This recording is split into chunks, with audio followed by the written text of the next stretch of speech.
Guilty as charged. Guilty as charged. Guilty as charged. Guilty as charged. That's my guy.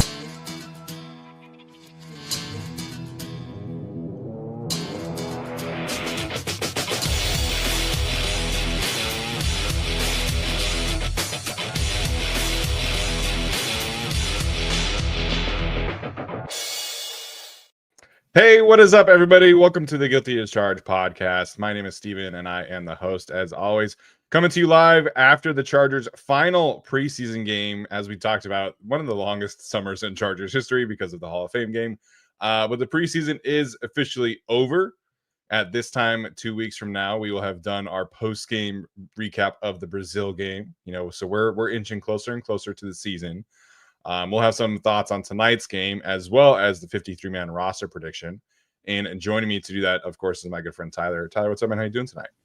It was a game, but it was so comically bad at times that it was almost exciting. And sometimes it was really good. Thank you, Marlo Wax.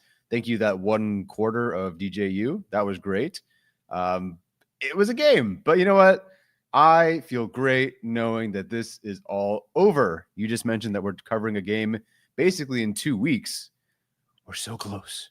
We're so close. I can feel it. Best of luck to us on this 53-man roster prediction. Yeah, best of luck to anybody who's doing it. Obviously, if you're in Daniel Popper's Substack, you're able to join like a contest that I forget what his name is. I apologize if he's listening to this, but one of the Substack listeners is organizing a competition in Daniel Popper's Substack for the roster predictions. So have fun with it. Obviously, we're going to do our best to predict this. Once we get to this point, we are not going to project what we would want. Obviously, that's a very different conversation across multiple fronts. But we are going to try and do our best to get into Jim Harbaugh and Joe Ortiz's head and figure out kind of where that roster is at. So before we get to the actual game thoughts, some news from this game, including Joe Ortiz saying that he and the team are hopeful that Najee Harris is going to play week 1. The full quote was essentially saying that Najee's doing great. His recovery process is going well. He's on track. And then that's when Ortiz said, hopefully by week 1. I don't really know how much I buy that last part, Tyler, but what did you make of the Najee Harris update from Joe Ortiz? It was surprising, and it's definitely positive. I do not at all believe he's going to be ready to go week 1. We are still, as we've discussed, watching him do very minimal work.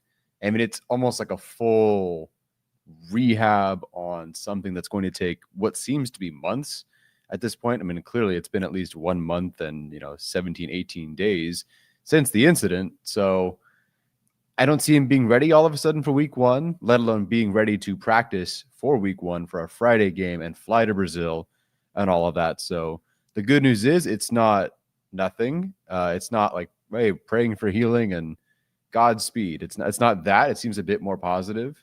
And Joe Ortiz didn't have to say something like that.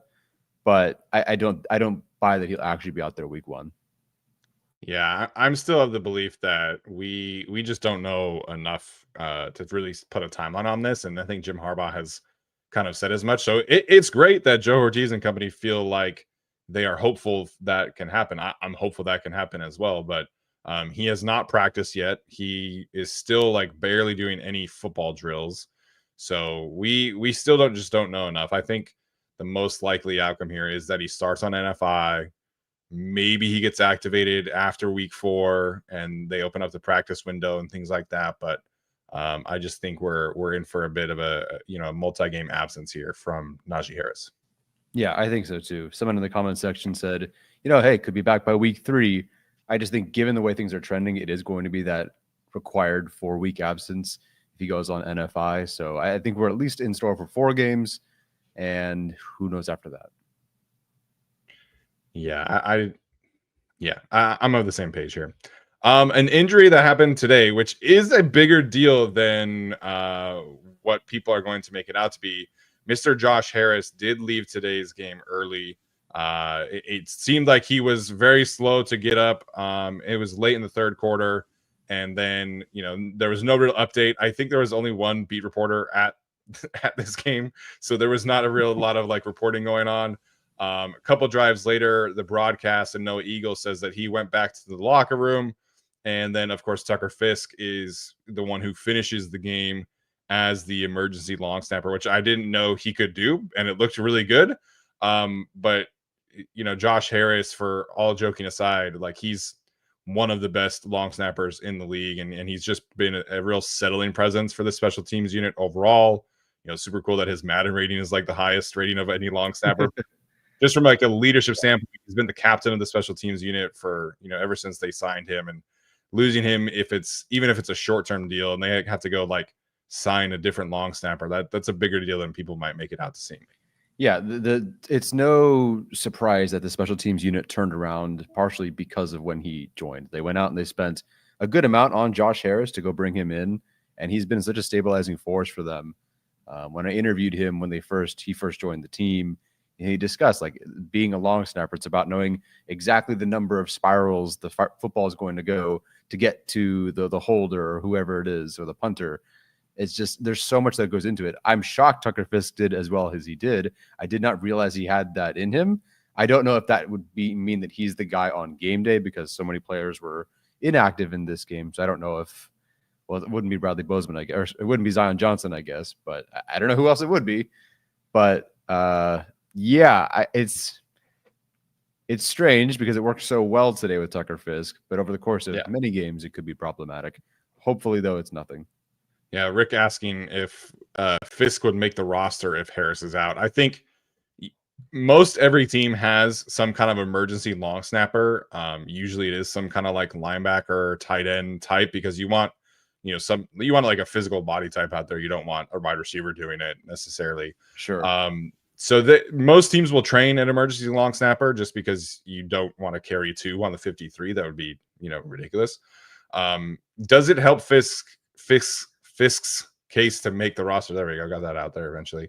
I don't think so. I think if Harris were to miss time, I think they would just go out and sign somebody. Obviously, you tweeted out Matt Overton is currently still a free agent. Obviously, the Chargers have familiarity there. I asked Alex Katzen about this. Alex is obviously the special teams guy on the podcast and does a great job there. He mentioned Tucker Addington and Jake McQuaid. Those are two names of people that I have no idea who they are. So I will trust Alex Katzen for that one. But if he does miss time, I think they would go and sign somebody else. Yeah, I think so too. So hopefully it's nothing. We saw Branson Taylor go down. He went back in, 2 plays later. But hopefully it's nothing.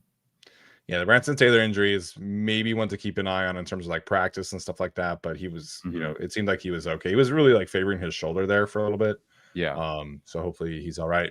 RJ Mickens got injured today, but came back in the game as well. So Josh Harris did not come back in this game, though. That's the big difference here. So that might be kind of an IR situation, and then they'll go, maybe work out some long snappers next week kind of deal.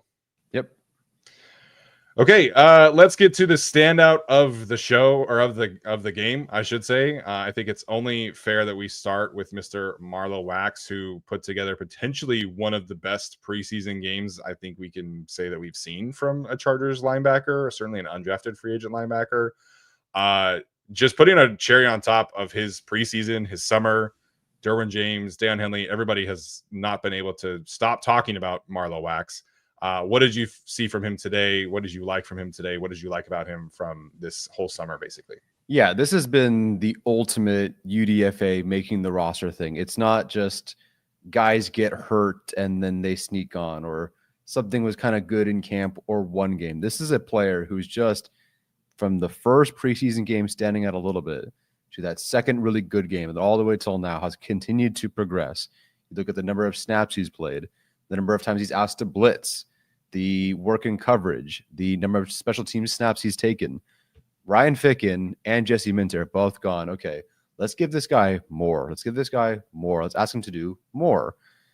And in a game like this, where you have to have it, the classic final game, competitors welcome, show us what you got. What was it? A run stop, a stop in the passing game, a forced fumble on a strip sack, a tackle for loss on 4th down, multiple solo tackles. It is. I genuinely cannot think of a better final game by a Chargers player in the preseason over the last 5-6 years that I've really been watching the preseason when these Chargers players, some players have had like some good moments. Austin Eckler's had his own good moment, but this was everything. It was in coverage. It was as a blitzer. It was as a tackler. It was in key situations. It couldn't have been better.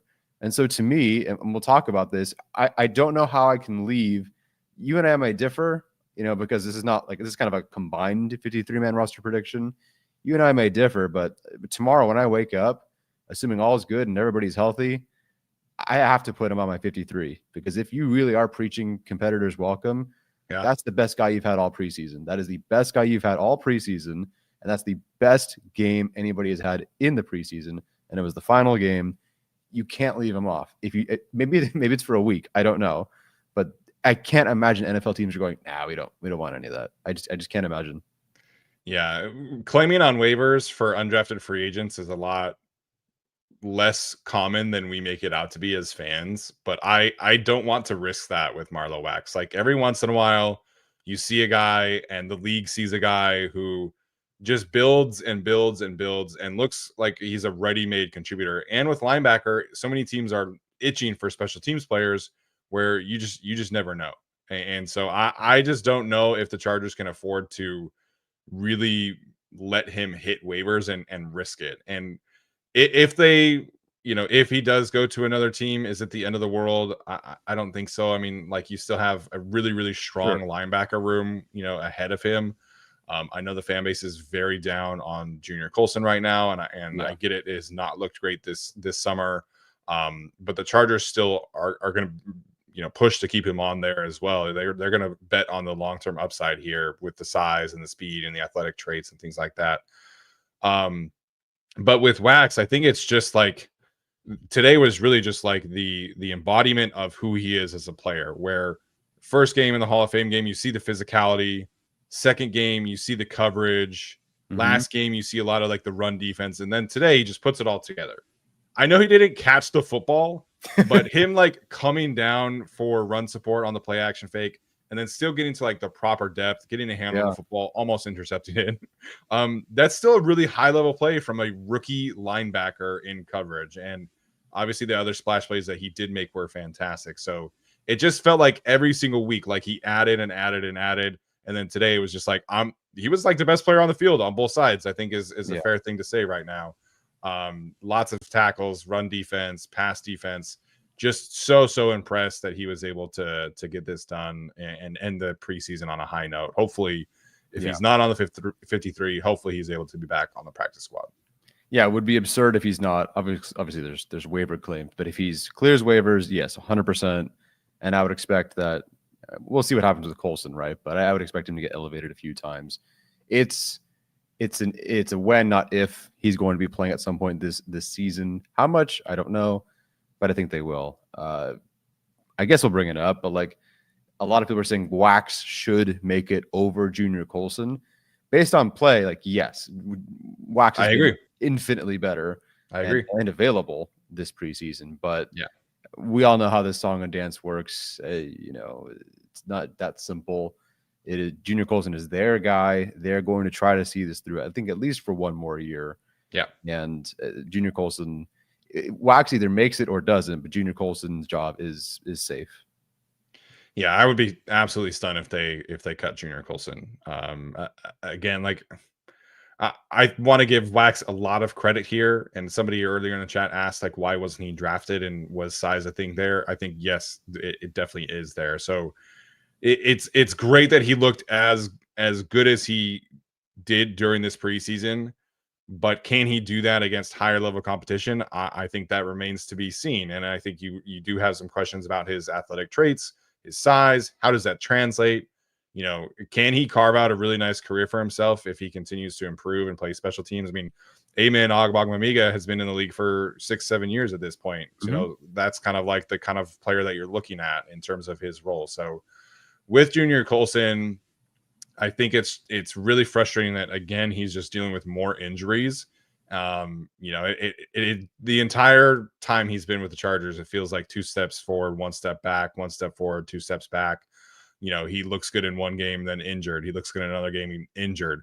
Comes back from injury, doesn't look great, injured again. Like it just has been, he reportedly had a really good practice last week and then injured again. So it's really frustrating. You and I loved watching him. The team loved watching him, even like the non-Michigan guys, obviously. So we'll see what happens here. For what it's worth, and we can talk about this later, but Daniel Popper just released his 53-man roster prediction, and he did have Colson going to IR as there's a new rule where you can place somebody on IR the day of cuts and then still be able to, keep them on the roster, activate them, after the 4 games and stuff like that. So that's a different rule. Whereas it used to be if you place somebody on IR before cuts, their season was over. So the Chargers could definitely, do some creative stuff there to get him fully healthy, get him ready. But has Colson done enough? No, he hasn't. It's just the unfortunate reality where Wax has been not just better, but like significantly better than Colson has this year. Yeah. So Colson's not going anywhere. Like you said, IR, they did that with Nick Niemann last year, which screwed up my prediction. Was the only miss last year. So a little bit about that one. But yeah, they'll do that. And frankly, it is one of those kind of phantom IR things. Junior Colson would not be the 3rd linebacker out there. He'd be the 4th guy. I'm dubious of whether he even really would be the 4th guy. But I do think at that point they would just play him over Phillips. I don't know, man. It's been disappointing for sure. Not necessarily even his fault. It's just a slew of injuries where he can't get 2 weeks in a row of being able to get out there and be on the field. It's really unfortunate. Yeah, it is really unfortunate. But big kudos to Marlo Wax for finishing this preseason that way. Yeah. Before we continue, our audio audience is going to take a quick break, and then we are going to continue right along here after that. All right. I think the next place to go, I know everybody, or not everybody, I should say, most everybody does not want to hear us talk about the offensive line, but we have to do it. We just have to do it. So the Chargers up until today have had a lot of like very established like pecking order. This is what we're doing. They were rotating offensive line on every single series, guards and tackles. The only player who played every single snap was Josh Kaltenberger at center, and it was rough, by the way. So the guards were rotating, the tackles were rotating every single series, essentially. Branson Taylor ended up with the most snaps of any of the 3 offensive tackles, 39 of which were at left tackle, 16 of which were at right tackle. Obviously, we mentioned the injury, but he came back. David Sharp with 32 snaps at left tackle, 20 at right tackle. Corey Stewart got 38 at right tackle, 3 at left tackle. Guard was Nash Jones, 33 at left guard, Ryan Nelson, 24, Carson Barnhart, 17. Right guard was Barnhart, 33, Nash Jones, 24, and then Ryan Nelson, 17. So they were rotating guys like crazy today. I cannot remember. I don't think I've ever seen that many rotations in every single series. And I knew heading into today, I was like, I'm going to keep track of like who's rotating. And then it just got way too difficult to keep track of because it was every series out there. What did you make of the rotations? Do you think anybody stood out positively, negatively? Obviously, we don't have all 22 right now, but just based off of initial watch, what do you think of the line today? Based on initial watch, I have to apologize to all my Bradley Bozeman slander because at least that is sometimes serviceable half the time. I mean, another bad game in a row. You think, okay, maybe against the Rams, it's good players out there, great defensive line coach, bad day at the office, maybe it'll get better. It was really bad this game, and it wasn't even just one player. Again, like the same thing as last time. I can't even just sit here and say, oh, David Sharp just joined and he was bad, but like that's okay because everybody else was good. It was rough all around. I mean, it was this guy's got a false start, that guy's got a false start. Here's a bad snap. You can't block this guy. Here's a stunt. Oh, can't block that either. I mean, it's technique, it's fundamentals, it's working together, it's communication, it's everything. And last week it was just a pure ass kicking. They just weren't stronger. They weren't more physical. They were on their heels all the time. So it's rough. I know people don't want us to talk about this, but Branson Taylor went down today, and you all were thinking the same thing. Like, who else is going to make on the roster? Like, what is happening? If Branson Taylor isn't out there, who's apparently now a natural tackle, so I have no idea who the guard is. Who's the guard? Who's the tackle? Who's the OL8? Is it Sharp? Well, he looked terrible.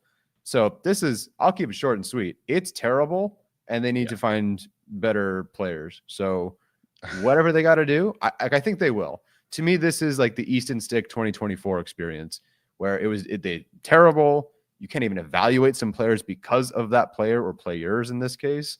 Yeah. And so they'll go find somebody else, whether it's a trade for a Taylor Heineke of all people. Sure. But there was effort to upgrade, and it made sense last year. I think they'll do the same thing this year.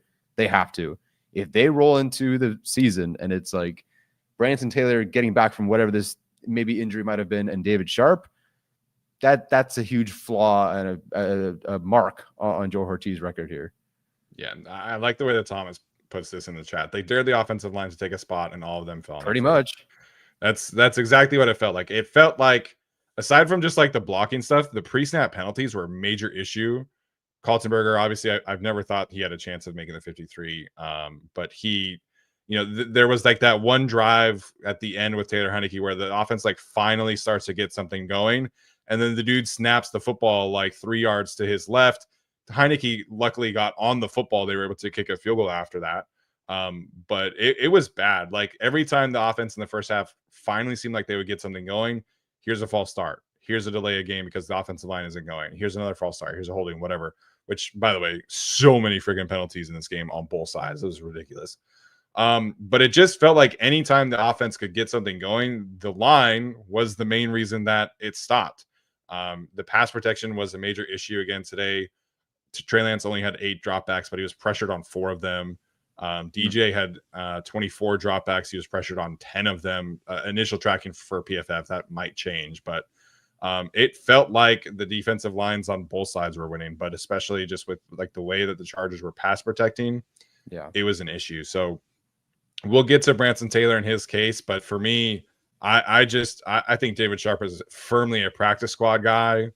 I have been kind of intrigued from Nash Jones, but again, that's a practice squad situation. They asked on the broadcast, "Hey Joe, like, what do you think of waiver claims? Are you going to get any sleep while you're looking for other players?" And like, he shouldn't. He should be looking at every chance he gets to go find any semi-playable offensive lineman to come in and just settle down the depth a little bit, because Branson Taylor, I think, has some intriguing traits at tackle. I thought the guard tape was kind of a disaster, but I thought he had some decent flashes without watching the all 22. There were a couple of decent reps there that I'm like, okay, the length is nice, the size is nice. We'll see what happens. But I think pause. But yeah, man, the offensive line in general was just it was not a positive performance. No, it was not. So the good news is I have full confidence in this regime at least finding somebody, whether it's an upgrade or not. I have full faith they will go find other players. And Joe, if you want to use our Google slideshow from 2 days ago, hey, we found some players that we thought up. I don't know if they all work schematically, but they're there. There are options. Yeah. Hopefully they pick one. Yeah. I mean, it could always be worse. The Atlanta Falcons are praying that Storm Norton is healthy because Caleb McGarry is like potentially out for the season. So, and Norton is like actually injured. So it could always be worse, but man, that was just rough. It was rough. The last thing for me, I want to give DJ Uiagalelei some props today. I thought he played really, really well, particularly in the 2-minute drill at the end of the first half and the end of the second half, where I know the second half, like, the game was over, but his decision-making in those situations, I thought was really, really nice. I thought he made some really great throws in both of those drives, a couple to Delon Campbell. The touchdown to Luke Grimm was a really nice process. He went through his progressions. The pick six is not great. There was like another drive in there that was not great, but there was some real flashes of DJ that we have not seen in a few years. Obviously, if you watched Florida State last year, it was brutal at times. But the Oregon State DJ, where he was under control, flashing his deep play ability, potential, it was nice. It was good to see, him get out there. I was a little nervous we would get some unplayable quarterback play, but I thought he played really well. Yeah, there were some moments about in the middle of the end of that second half and the end of the first half, end of the second half, that weren't so pretty. But as we mentioned, the offensive line wasn't doing anybody any favors either. But he genuinely impressed me. Those good moments were beyond what I expected of him. As you said, I was just bracing for terrible football. Basically, well, as soon as Trey Lance left the game, but he had some great throws. That throw to Gadsden was awesome. Yeah, I think that was his best throw. I know some people say the one to Campbell down the sideline in a previous game was, but to me, that one to Gadsden was his best throw, and that was great to see. So even though it's not like he's easily QB2 or even QB3, he took a step forward, I think, and that's nice to see that the coaching staff can take someone who had a lot of struggles, was a UDFA, and I think just progress him forward a little bit, because if that can just let's say you make twice as many good plays next season, and you keep continuing with that, that's a really nice progression for a UDFA. Yeah, I think so too. The Chargers, we'll see what happens with Trey Lance in the offseason. I think he's flashed some good things where if another team offered him like a, bridge kind of quarterback contract, I would not be that surprised, just the way that the NFL has kind of looked at things with that position. So I would love to have Trey Lance back again. It's been fun watching him. He's been a very playable backup. So we'll see what happens. But DJ, I think, is a very strong candidate for the practice squad. Futures contract, bring him back next year. Jim Harbaugh's gone out of his way multiple times to coach him up in certain situations too. So yeah. I think he's a pretty safe bet for the practice squad. Yeah, I think so too. Okay.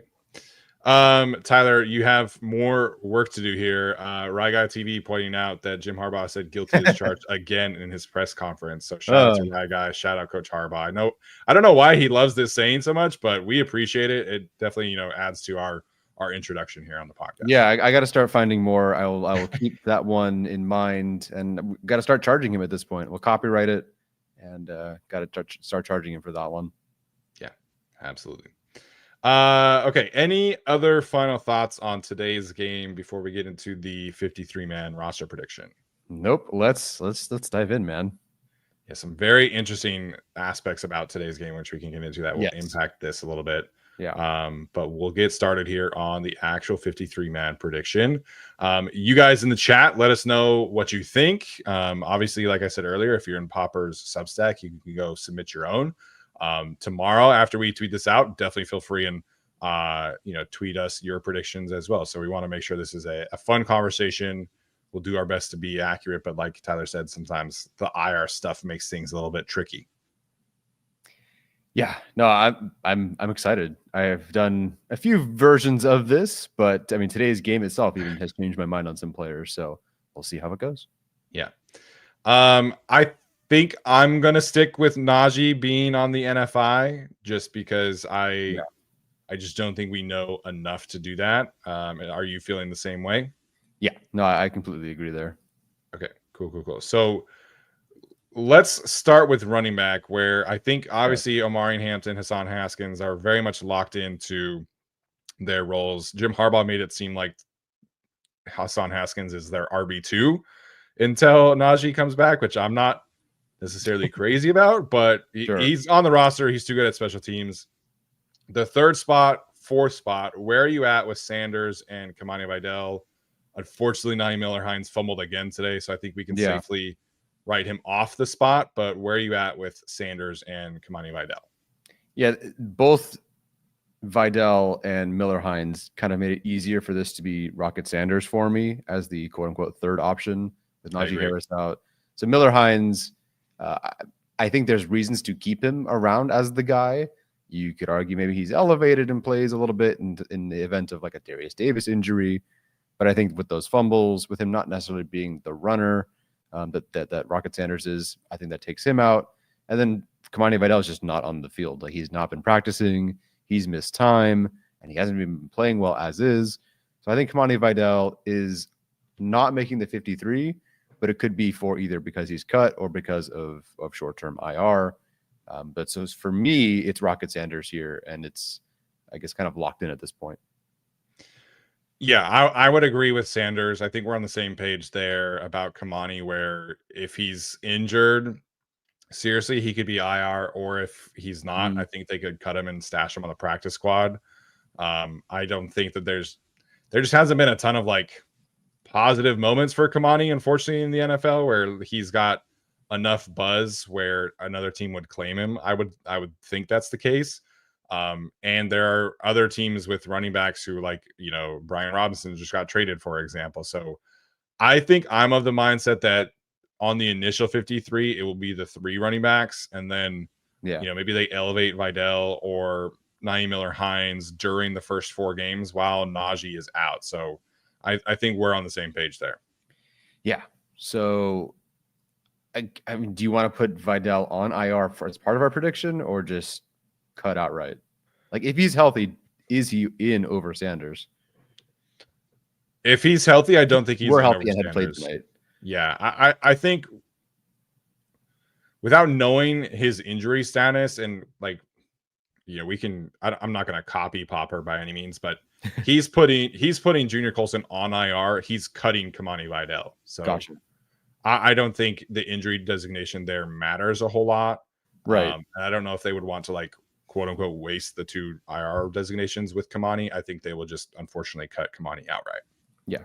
Okay. Sounds good. So either way, Kamani Vidal, not the guy. Sorry, Alex. Sort of sorry because it's Rocket Sanders.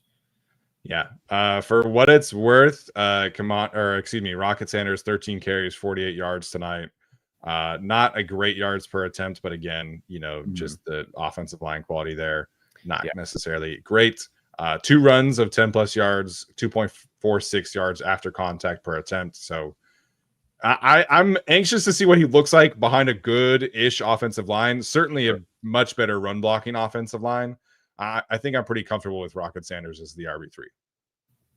I'm comfortable at least declaring him the RB3. I'm not comfortable with him being the RB3. Okay, that's fair. That is fair.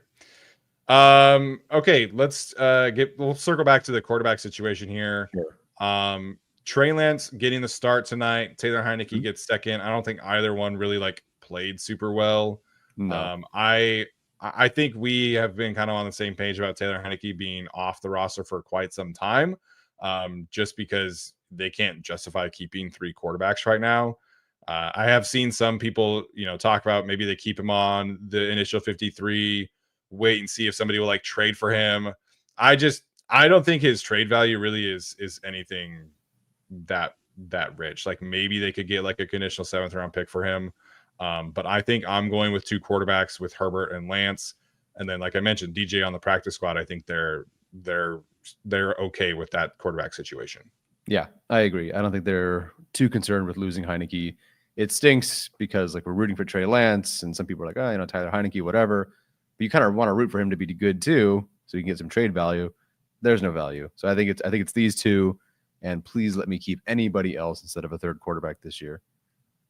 Yeah. Robert, this was an old 53 sheet that we're updating. So at that time when we made this, Zion was the center. He is not going to be the center. So we can switch that if you want. But that competition was decided weeks ago. We've discussed that at length this summer. All right, let's discuss the fullback and tight end situation. Scott Matlock did not even dress today. He's a starter, folks. And it's not a starter on defense, where I think he could use some more reps, but what do I know? So I think Scott Matlock is very safe on this roster. I think he provides the Chargers, the versatility that they want. Apparently he's been connecting with Patrick Ricard, quite often. I don't think he's better than Tucker Fisk, to be 100% clear. I wish Tucker Fisk would be getting those reps at fullback as well.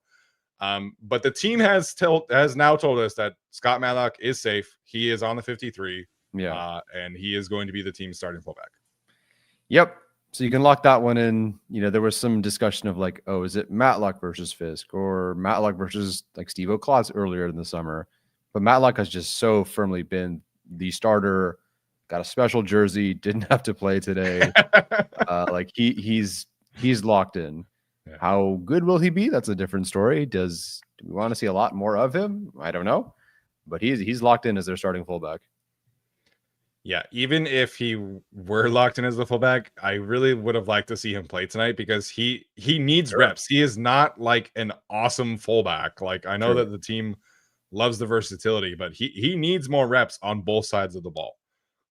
He did say in a press conference earlier this week that he's definitely more focused on offense this year, which I think is, for his career, it's the right move. His long-term future is probably at fullback than defensive line. So but he needs the reps, man. Like he is He not tackled the guy on offense last week against the Rams. I mean, he is by no means a high-end starting caliber fullback. Like he needs more reps. So I would have liked to see him out there. Tight end wise, we know Conklin, Wildesley, Orlando Gadsden are going to make it. I kind of want to wait on Tucker Fisk because I kind of want to wait to see what we're going to do after that. Yeah. Right now, I want him on the 53. Right. I just don't know if I'm going to be able to make that math work. But I think he fits this team wonderfully. We've had that conversation before. Yeah. But I kind of want to wait on Tucker Fisk to determine if he's going to be my last man on the roster or not. Yeah, no, that's totally fine. We can wait on him. I'll give him a great highlight, I suppose. But yes, I agree. It fits this blocking unit after the first 5, and arguably with that first 5, the offensive line is not very good. Tucker Fisk he did take some fullback snaps tonight, and he is their emergency long snapper. So I would love to have him on the team, but I can be convinced in a different direction. Sure. Receiver wise, I don't think we need to discuss a whole lot with the 53. Obviously, you have Quentin Johnston, Keenan Allen, and Ladd McConkey, who are your starting trio. Good to see Quentin out there at practice this week. Obviously not participating, but he was like working off to the side. So good news from a concussion standpoint. I would think that he clears concussion protocol relatively soon. Yep. Keandre Lambert-Smith played a little bit tonight. Darius Davis played a little bit tonight. Trey Harris did not suit up. So this is your 6. I don't think we need to rehash anything about like Jalen Reagor or Delaware Campbell or anything like that. Nope. Some good practice squad candidates, but these are the 6. Yeah. Do you think Campbell's secure on the practice squad? Because I kind of think that answer is yes, especially after seeing him tonight. In terms of returning and being on the practice squad, absolutely. I don't know if anyone will waiver claim him, but I don't know. I could kind of see maybe somebody doing that. But yeah, if he clears, it's him and Reagor as the 1 and 2.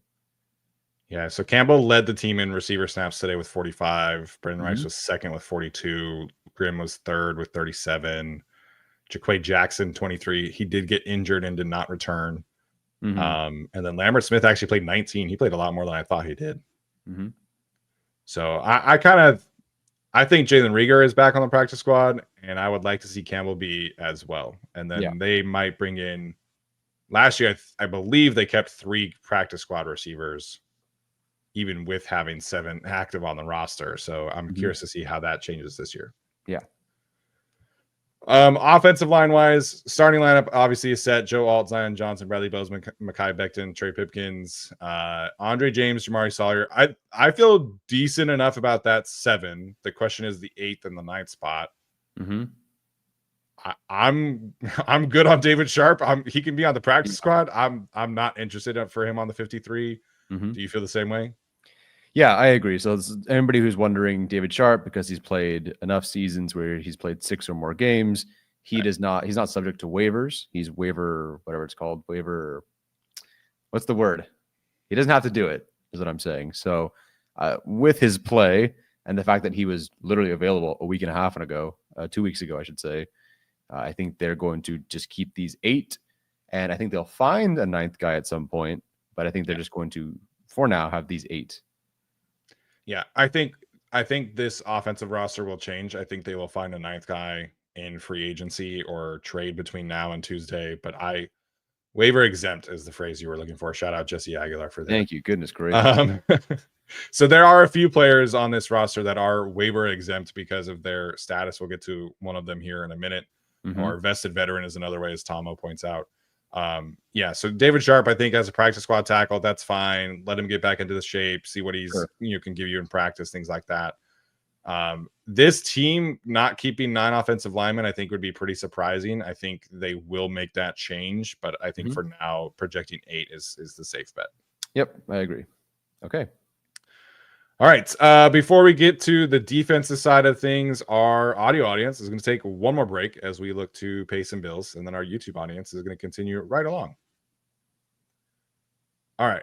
Let's get to the defense, where I think there are definitely some interesting conversations. So right now on offense, we have 22 players. Defensively, currently 27, but again, that's going to change here in a second. Defensively plus special teams is 27 right now. Yes. I think again, not trying to copy Popper by any means, but if he's projecting Junior Colson on IR, I think that's probably what we should do as well. Yep. He would know a lot more about that injury than we would, even though the team has not said anything public about Junior Colson's injury. He's been injured twice. I think it's not the worst thing in the world to give him some rest, heal up, maybe get some confidence back, while watching the team. I think that's fine. I think that's a safe bet. Yeah, this, whether Popper put it or not, this was my bet going into it. It just feels like a sneaking thing that's going to happen, which sucks, but yeah, I think this will happen.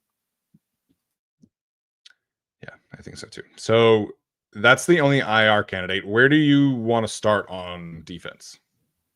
Let's wrap up the edge 5 debate, which seems to be Caleb Murphy at this point, given that his night was done pretty early. I think he played 12 or 14 snaps in this game. The other players were out there. Tremont Morris-Brash put up a good fight overall. I didn't exactly have like a great final game. I thought maybe he could make it interesting. But to me, well, first of all, Kyle Kennard does exist. He was out there. He made a couple of plays, so it was nice to see him. But yeah, they'll carry Caleb Murphy as the 5th guy. I feel pretty confident about that. Yeah, so officially 13 snaps for Caleb Murphy. So there were some players out there that played like very sparingly, that are not starting caliber players necessarily. Like one of them might be Cam Hart played 6, which is good to see. Jamari Caldwell played 9, Murphy 13, Tony Jefferson 14, and then Delshawn Phillips played 19. That was kind of like their next group, if you will. So yeah, Caleb Murphy's night was over quickly, and then after that point, it was a lot of Tremont Morris-Brash. Even at the very end, he was still playing somewhat. You had Kylan Guidry out there. You had Garmon Randolph out there, and then Kyle Kennard was out there. So, he needs more reps. I wish he would have played a little bit more, but it's fine. So the Chargers are going to carry 5 edge rushers. I think that's safe. Murphy's been a first-team special teams player all summer long, so that's great for the Chargers. Takes that off of Tule's plate. He's earned the right. I'm cool with that going forward. Defensive line: Deshaun Hand, Tier Tart, Otito Ogbonia did not suit up. I just mentioned Jamari Caldwell barely played at all. So there's 4 locked in and ready to go. I think they're obviously very safe in that pecking order. Mm-hmm. Justin E. Boygby and Naquan Jones played pretty late into the 3rd quarter. And then the other, guys who are not going to be on the roster finished the night here.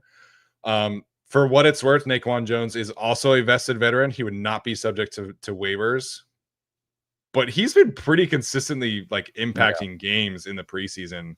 I'm kind of the belief that they should keep him just because he's earned it.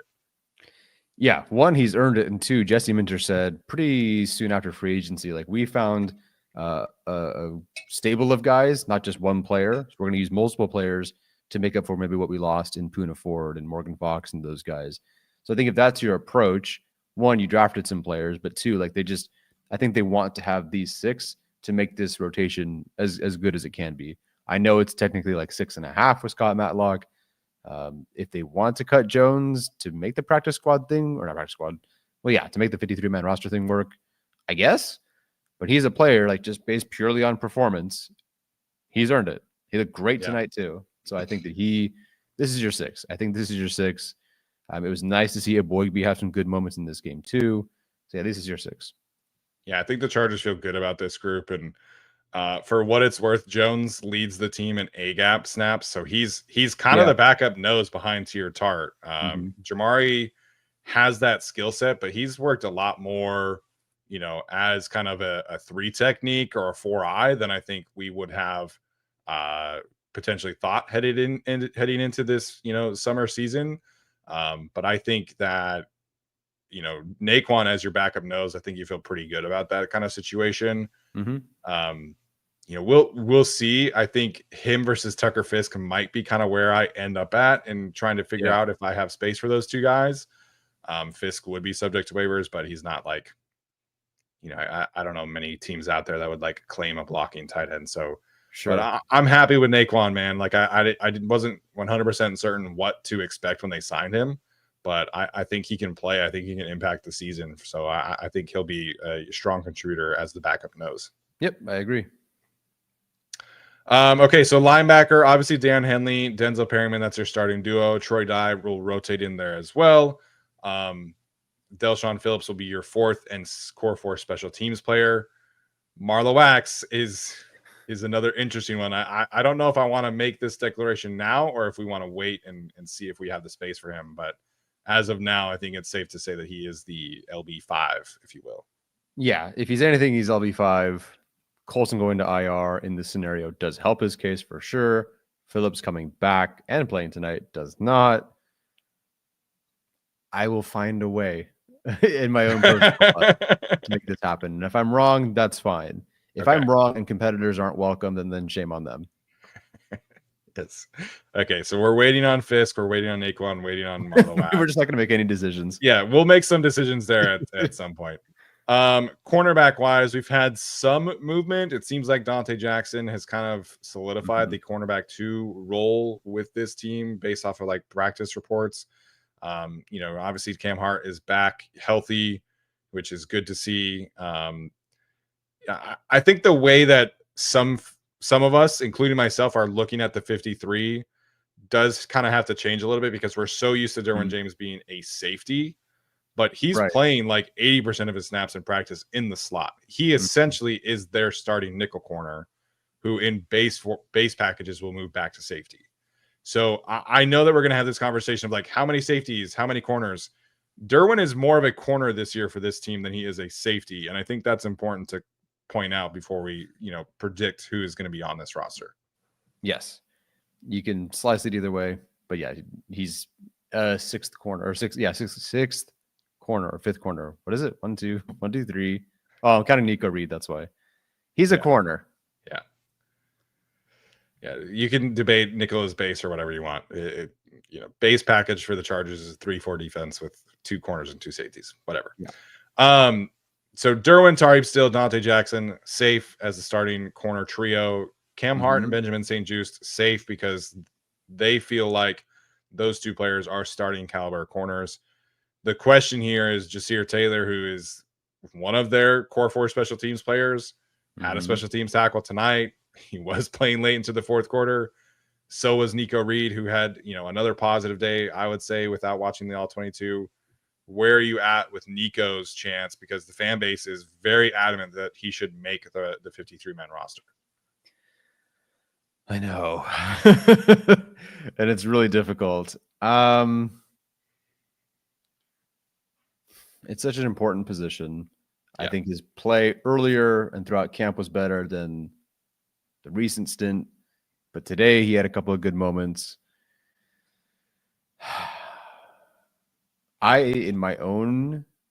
So earlier today, I sent everybody like a 53-man roster prediction, and I had Nico Reed making it and found a way to have him make it with Jasir Taylor.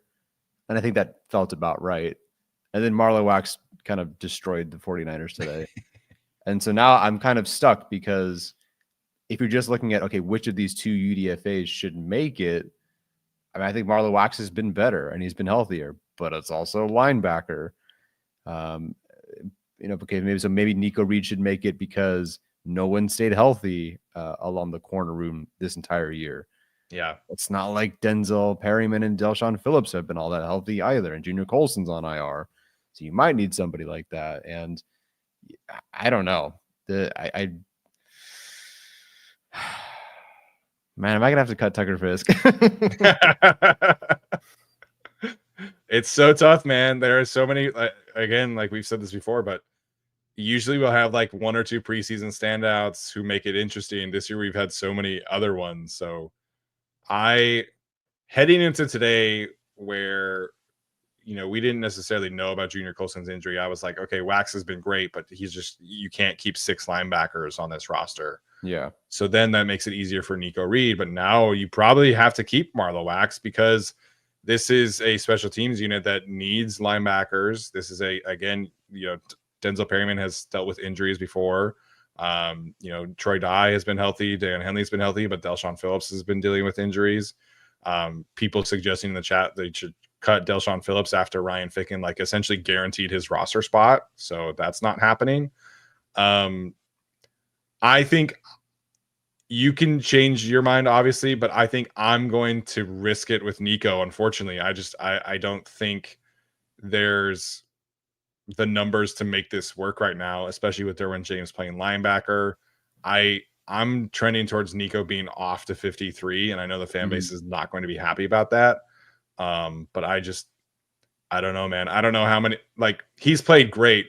I don't know how many teams out there are going to be vying for a 5'9" corner who's, for most teams, probably a slot only corner, but hasn't played slot in the NFL yet. So I think they have a better chance of getting Nico through waivers than they do Marlowe. I think so too. I don't know what the state of the linebacker play is, I suppose. Yes. Okay. So it's really just Sear Taylor over and Nico Reed. It's not like I'm specifically picking these two. Right. I know, everyone.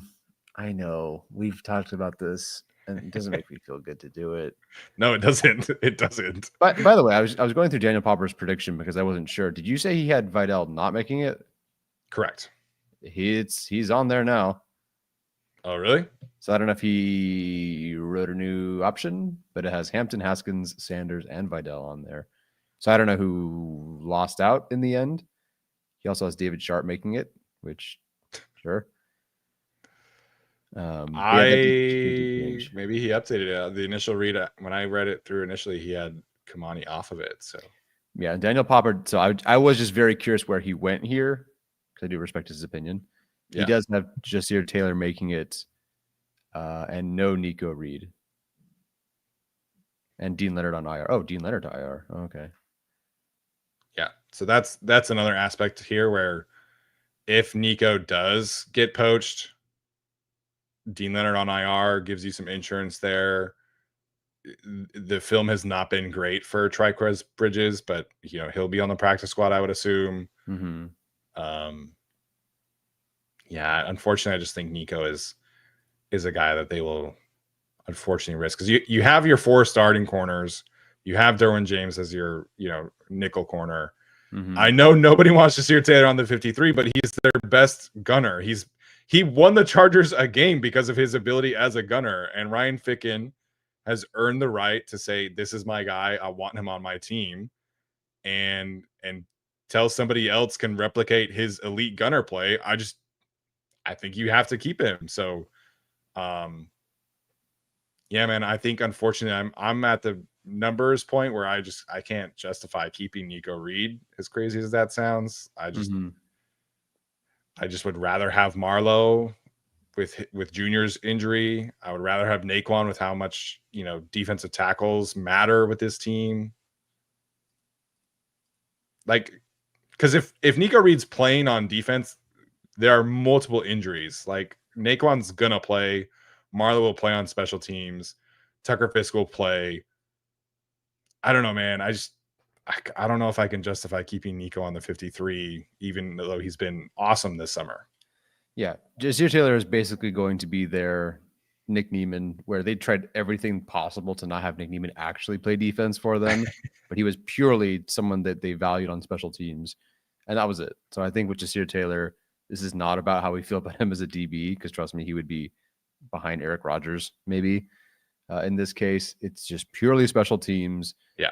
If Dean Leonard were healthy and he was the guy, like he was the ace they could go to, yeah, this is Dean Leonard's job or something instead of just Taylor. That's fair. That is fair. So to me, it's just like Nico Reed. Did Nico Reed play better than Dean Leonard? Yeah, but if Dean Leonard were healthy and their active best special teamer, I would have picked him over Nico Reed. That's more of what it is here, not because, good Lord, I think Nico Reed's better than Jasir Taylor. Correct. And I think it does matter. I know Mike Sainristil still is a good body comp for him, but I think it does kind of matter that Nico Reed is 5'9", 180 something. And that's just not quite their archetype and what they want necessarily at corner, nor is it the kind of a developmental option for them. They drafted Cam Hart. They went and signed Benjamin St-Juste, bigger guys. And I just don't know if Nico Reed fits that. Now, size be damned. He's been awesome this preseason. I just think Marlowe Wax beat him out tonight. I think that's really what it came down to. At the end of the day, I think Marlowe Wax was not on my 53 4 hours ago. Yeah. But based on how the game went tonight, I can't have Marlowe Wax not on my 53. So I don't know what I was going to do after the show when I made my own personal prediction, but I think it would have been Marlo Wax over Nico Reed. With that said, I could be convinced to remove Tucker Fisk from my 53 and keep both Marlo Wax and Nico Reed. Yeah. People are thinking that we might be at 53 right now. Is that the case? Oh, I haven't necessarily updated the numbers, so guys. We've been kind of holding some spots so far, we could be, but I haven't like actually gone through and. Okay. Yeah. So the number on the right is potentially different here. Again, this is firmly a special teams thing. This is competitors welcome matters a lot for this team. I agree. And Nico Reed took more first team reps in practice than Jasir Taylor did. But once you get past like the core too deep, it becomes about special teams. That's the most important aspect of the back end of the 53-man roster. It's the most important reason why certain players are, healthy scratches on game day. And Jasir Taylor will be active on game day because he is their best gunner. He is going to play on special teams. And, if Dean Leonard were healthy, again, maybe that's a different conversation, but he's not. He is an IR candidate for sure. So how do we do the numbers? So we have 3, 3, 3, 2, 2, these 3, these 2, these 2, these 2, these 4, 1, 1, 1. So we have 29 plus 23. So we're at 52. So what did we do? Oh, are we? That says 23. Right? Reed? Did we do it? Can we keep Nico Reed? What did we do? Was it 23 plus 29? That's 52. Yeah. 2, 3, 1, 4, 2, 2, 2. 2. Dang it. There it is. Stinking Branson Taylor. Ruined it for everybody. But that's still 53. That's 53 right now. Now we're at 53, but I have Nico Reed off. Okay, so real quick, we will do the 4 safety conversation just because I know people will be like, you can just cut Tony Jefferson. You can't just cut Tony Jefferson, guys. Like, he's their third best safety because Derwin is playing a ton of slot. Yeah. Like, we need to keep that in mind. Derwin is not going to play that much safety this year. So Tony Jefferson is your third safety behind 2 players, both coming off a season where they both missed time for injury. He's not going anywhere. I don't think they will trust RJ Mickens to play right now. I think Tony Jefferson is very firmly safe as safety 3. Okay, so essentially, we are now at the point where you can keep Nico Reed or Tucker Fisk because that's the main decision, right? Yeah, if we're saying Marlo Wax is in, then it comes down to Tucker Fisk or Nico Reed. And if John Taylor is being kept and if Nico Reed, he's playing special teams, so I don't need to find another guy. Tucker Fisk is playing on game day. Like, he's active and playing on game day. Yeah. To me, is anybody claiming Tucker Fisk? Probably not. Are they going to use him in the first 4 weeks when they have to play the Chiefs and the Raiders and the Broncos and the Giants defensive lines? Yeah, they're going to use him like crazy. And you only have a few elevations, and it's certainly not 4. So I think that I think they keep him. I know he played kind of late, and he's been playing late. They also don't have a ton of tight ends anyway. I just think he's so important to what they do and a good blocker as is, and he's earned it based on his play. Yeah. I don't see them cutting him. I know it's the easiest, it's probably the easiest cut to make in terms of just pure, like, on paper roster construction. It makes sense. But then you watch him play, you know what this team needs. The blocking unit of this group is one more injury away from being absolute disaster. Yeah. I wouldn't remove one of your best blockers in a team that absolutely needs it. And this isn't a team that has Najee Harris right now. It has a rookie running back who we believe in. But let's just make sure that that rookie running back, and even Najee Harris when he comes back, how can we lean into what makes us great, or what could make us great in this run game? I think you got to keep Tucker Fisk, and I think he's earned it. Yeah, I'm on the same page where I look at the Chargers tight end / fullback unit with these 5, and I feel good about their ability to help impact the game. I think Will Dissly's a great blocker. I think Tucker Fisk is a great blocker. You want to keep those 2 out there because Tyler Conklin is okay. He's an okay blocker. He's a functional blocker. I think he's better than like Hayden Hurst, who they had last year, but that's not his thing. That's not why you signed him. We just talked about Scott Matlock needing more reps because he's not like a, A+, fullback at this point in time. So Tucker Fisk might be the guy who they keep and then cut for like offensive lineman number 9. Unfortunately, that might be his, his future, but back on the practice squad. But until I know that the offensive line spot is solved, or at least like helped, I'm not cutting Tucker Fisk because I know that he'll be active on game days. So, this is essentially your offensive lineman number 8 right now because he's 280 pounds and he's blocking edge rushers tonight one-on-one in pass protection and did a fine job. So he's too valuable right now with the way the offensive line is situated.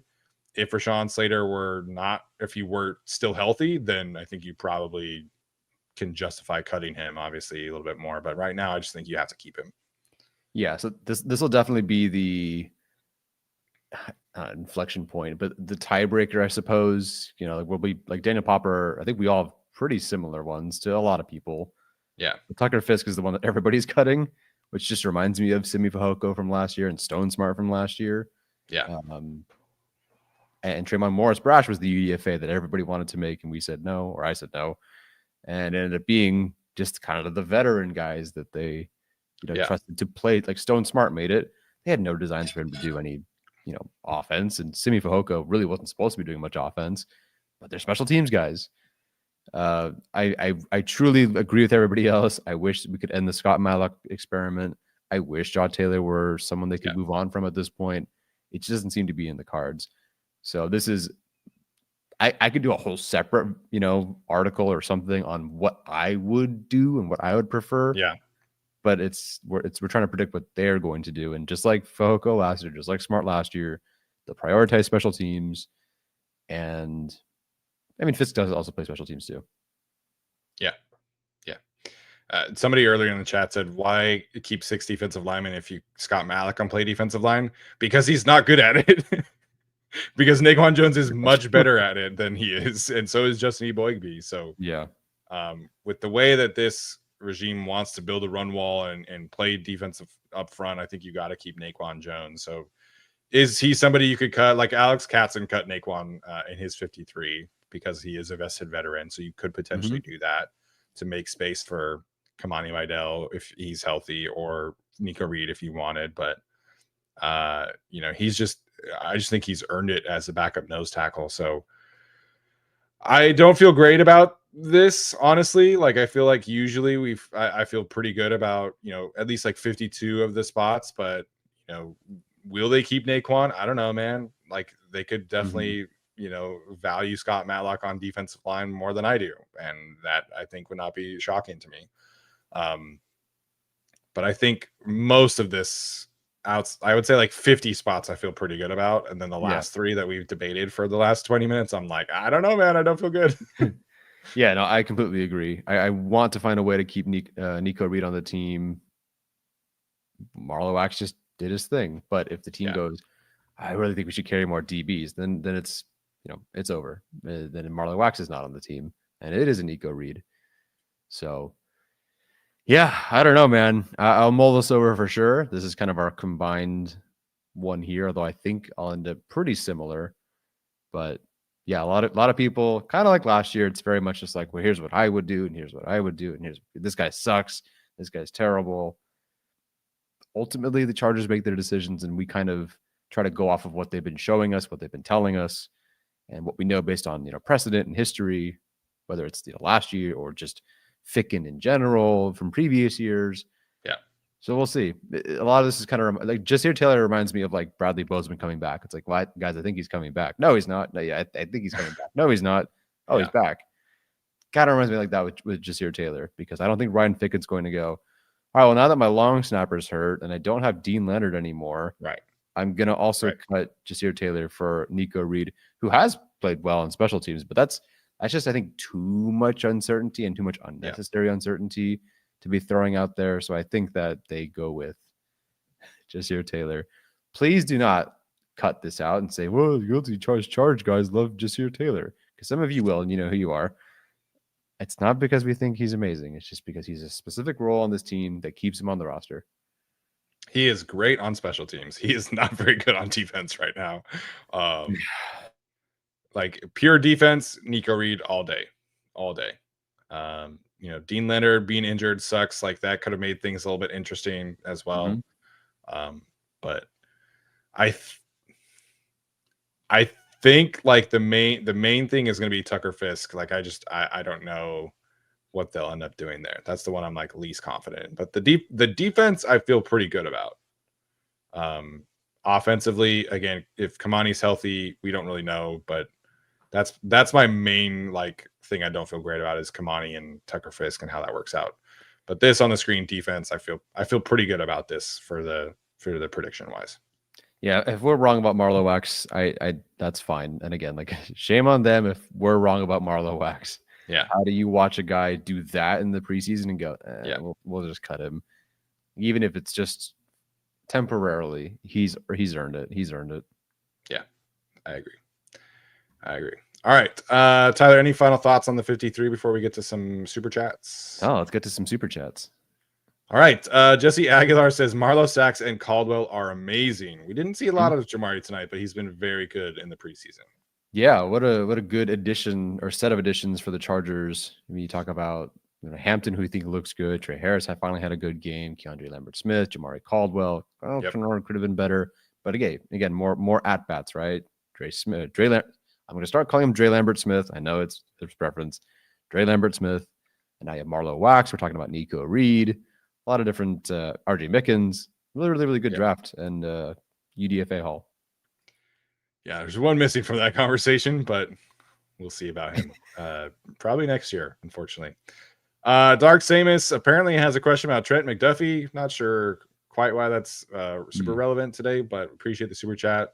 What was the hype about Trent McDuffie as a prospect? Doesn't have great speed or size. Other former first-round CBs are bigger, faster, more athletic. I believe Trent McDuffie ran like a 4. I think he's pretty fast. He's not tall. He's not like a Sauce Gardner tall, but I'm pretty sure he was pretty athletic. Yeah, 9.49 RAS. So he is 5'10", which is not great, but he jumped 38 inches in the vertical, which is 88th percentile.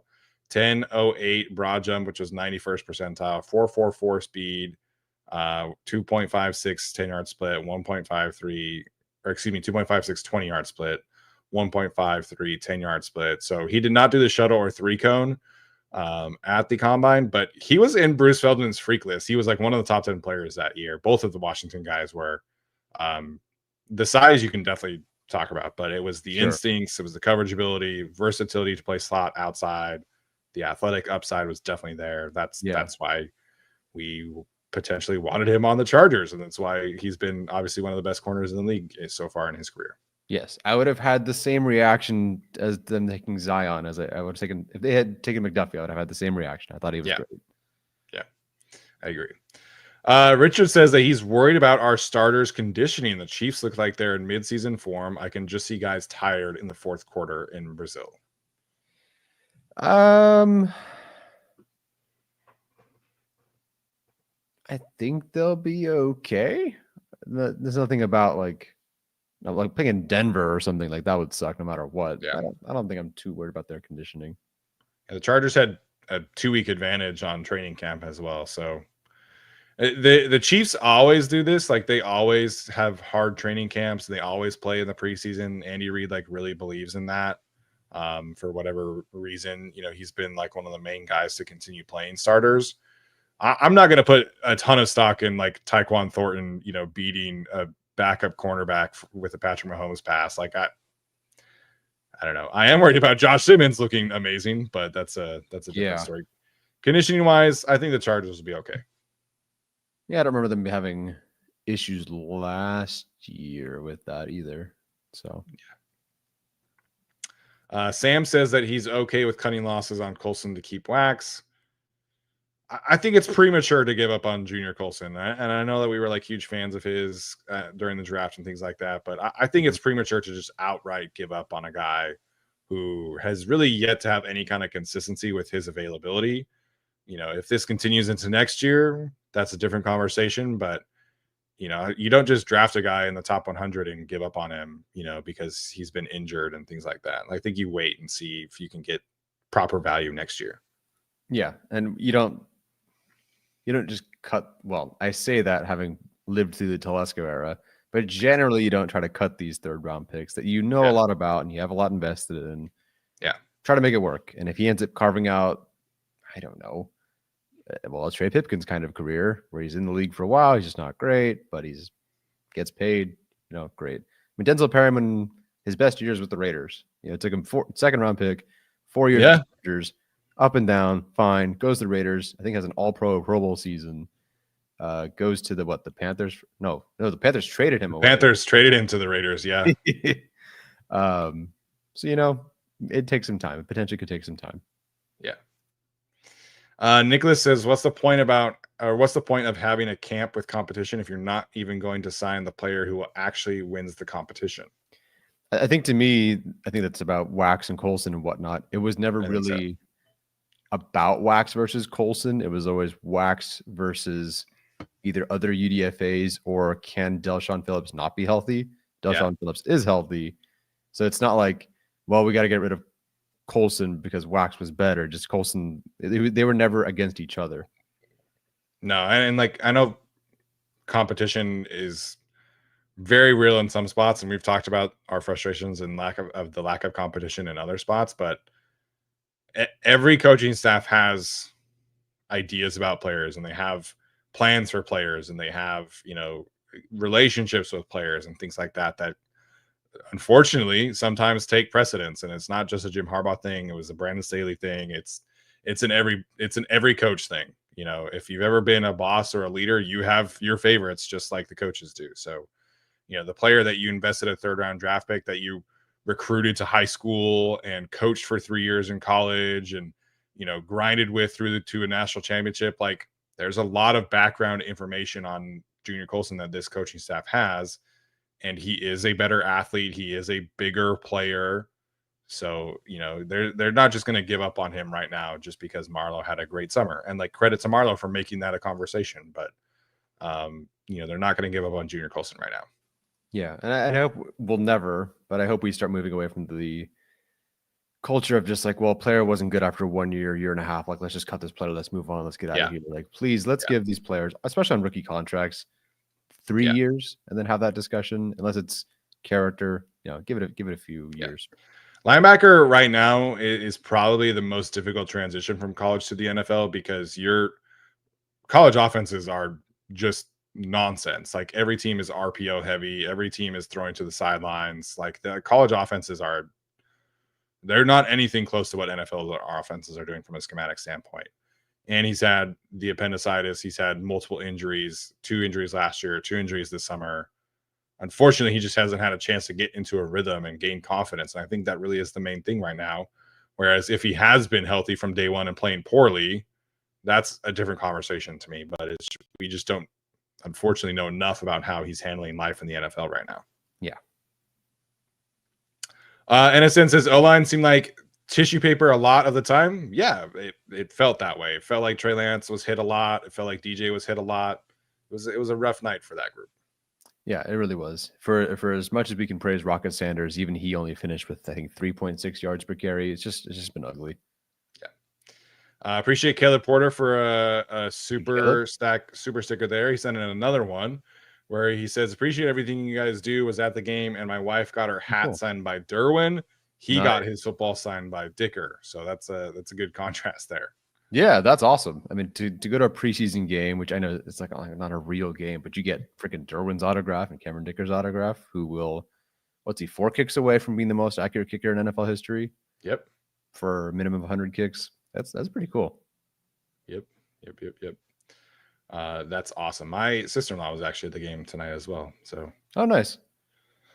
NSN says Scott as fullback worth it. Hasn't worked great so far. I think our stance is clear that we would prefer Tucker Fisk on offense and Naquan Jones on defense. Oh, I agree there. I don't need a hybrid special jersey wearing player. I just want good D tackle and good tight end / fullback. Yeah. We'll get a Scott Madlock because he's fun and the media likes him. Yeah, he does way more interviews than any other fullback I know.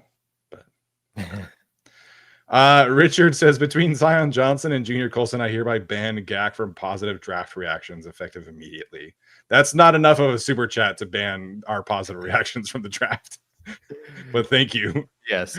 Funny thing is, in both those instances, half the reaction was them not drafting another player we thought it was going to be. Yes. It was not Trevor Penning. It was Yep. Junior Colson. It was not Blake Corum. Yep. TBD on Corum. Penning is trying to work as a guard.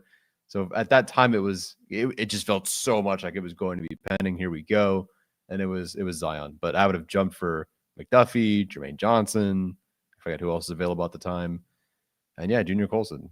It was a third round pick I was pretty excited about. I didn't scout appendicitis, I'll tell you that. No. But yeah, that first round draft, like that range where the Chargers were picking, the screenshot of those picks from the Chargers up are not very good. And then after the Chargers, it's like McDuffie and Tyler Smith has been awesome, and all these other picks. So unfortunately, just kind of the nature of the beast when it comes to draft stuff, where sometimes your positive reactions are misses, sometimes your negative reactions are misses. Just is what it is, unfortunately. Like I did a handstand for Jim Harbaugh, so I guess he's not going to do well either. We'll see how that goes. Yeah, and I'm very much on record on Trey Harris, so we'll see how that one goes. Yeah. But we were also super excited for Ladd. Like we were the draft last year, like an A-. Like I like more than just the players that aren't good. Yeah. I feel like we were more excited for Joe Alt than the majority of other people were. We weren't like jumping for joy. We were like one of the 12 people who actually like identify with the idea that they would even draft an offensive lineman. It felt like it was like, no way they would draft an offensive lineman. We're like, can we put $100 on them taking it off? We did do that, and it was great. Yeah, Rashawn Slater, we were very pumped about. Yep, I wasn't pumped on Trey Pipkins. No. What else did we do? We were excited about Asante. Asante kind of worked out. We were. I thought that was great. And I thought Palmer was solid. Didn't know about McKitty. That was worse than it turned out. Yeah. I don't know. Like, it just happens. Like there's like Cornelius Johnson last year. It's like, all right, cool, good vertical threat, and couldn't be wide receiver 14 on this team. Yeah. And I understand part of this is like, oh, they haven't worked out, but like everybody thought Zion was going to be great. It wasn't just an us thing. And like everybody had Junior Colson as linebacker 1 in that draft. So, it's part of the fun, right? Like your team, your favorite team picks players you like, so you get excited. Yeah. I never get to hear about how McConkey was like a top 20 player for me or wide receiver 5. Never get to hear about that. The good news is most people only ever bring up, I'm not picking on Richard here because he's actually just kind of joking around with us. Yeah. But like I hear Zion so often, and it's just funny how often it gets brought up, which is like good because no one else is like, here's the other 25 times you're wrong about a player. So I'll be okay. Richard says you guys are huge Craig Mayer fans. I was not in this country when they drafted Craig Mayer. I do not have any reaction to that. Those years I was just excited for anything. So I might have been like a yay based on because I watched ESPN before it was terrible. So, like DJ Fluker, this is a really big guy. He's got big hands and he's really strong and he's all that. And Manti Te'o, that's great. He was a good linebacker. Yeah, I think like knowing where I was at with fandom and like how I like the way that I thought of players, I probably would have been really excited when they drafted Manti Te'o because Manti Te'o was an awesome college football player. Sure. Like obviously there's the girlfriend stuff, but like at that time, like linebacker was still super important in the NFL, and it still kind of is, right? But like at that time, the idea of drafting a linebacker who was at the Heisman ceremony, I would have been fired up about that. Yeah. But obviously that didn't necessarily work out. Right. He's like, it's not like he fell because of some terrible, accusations. This is a guy who could have gone in the first round who fell to the second because of an unfortunate hoax, I think. Manti was great. We were not fans of Kenneth Murray. No, we thought it was anything else at that point. I think one of the first articles I wrote was definitely don't draft Jerry Tillery, stuff like that. That was not a good one. I wanted Dalton Reisner. It didn't really work, I guess, there either, but it certainly would have been better, I think. Yeah, I wanted Elton Jenkins, and I feel good about that. He's been a good player. I didn't remember what draft that was. That might have been what draft was that? It's the same year. Reisner went like 6 picks before Elton Jenkins did. Oh. I wasn't even aware who that was at the time, so I have no idea. It was like Cody Ford, Juwan Taylor, or I just wanted an offensive lineman. It was the Chargers. It's like, please give me a lineman. Yep. Yeah, Zion. We'll see how this year goes, but I don't. A lot of players will change how you evaluate players, because based on how things turn out. I've changed how I grade things and whatnot. Yeah. How I graded and viewed Zion is not going to change. No. How things have turned out, I'm not going to change that. Smart player. I mean, good guy, educated, athletic freak, has now worked with, Duke Manyweather for several years, tested well, allowed like 4 pressures or whatever his final year. Like the numbers, the film, the RAS, the character. I do not know what to tell you other than I think if he started and stayed at one spot and had Frank Smith, I think things would have maybe worked out a little bit better. But the flip-flopping, I don't think that really helped him early on.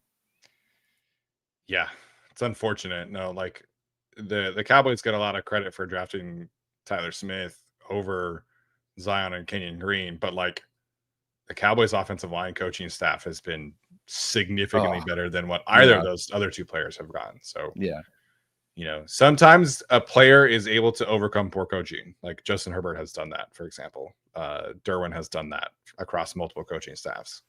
Khalil Mack has done that. Although Khalil had Vic Fangio for a while. Some players are just able to overcome stuff, but for whatever reason, Zion has not been able to put it all together despite, poor coaching. So is what it is. Unfortunately, I like how this became like draft reconnaissance, basically, of all of our previous takes. Yeah. All right, guys, that is going to do it for us tonight. We will be back next week for roster reaction on Tuesday. If the Chargers make like a trade or something like that, we might do like an emergency pod or something on Monday. We'll see, but for sure Tuesday night. And then we'll have another video later that week for a reaction to who's on the practice squad, any other news, stuff like that. Hopefully you'll tune into that as you did tonight. Tyler, any other final thoughts before we head out? Nope. I'm thank you all for being here at 10:30 at night. I'm going to brush my teeth and go to bed. Yeah. Thanks to all the guys for tuning in throughout the entire preseason. It's been a fun one, even though it's been a little bit long, but we appreciate the support for sure. All right. This has been another episode of the Guilty as Charged podcast. As always, bolt up.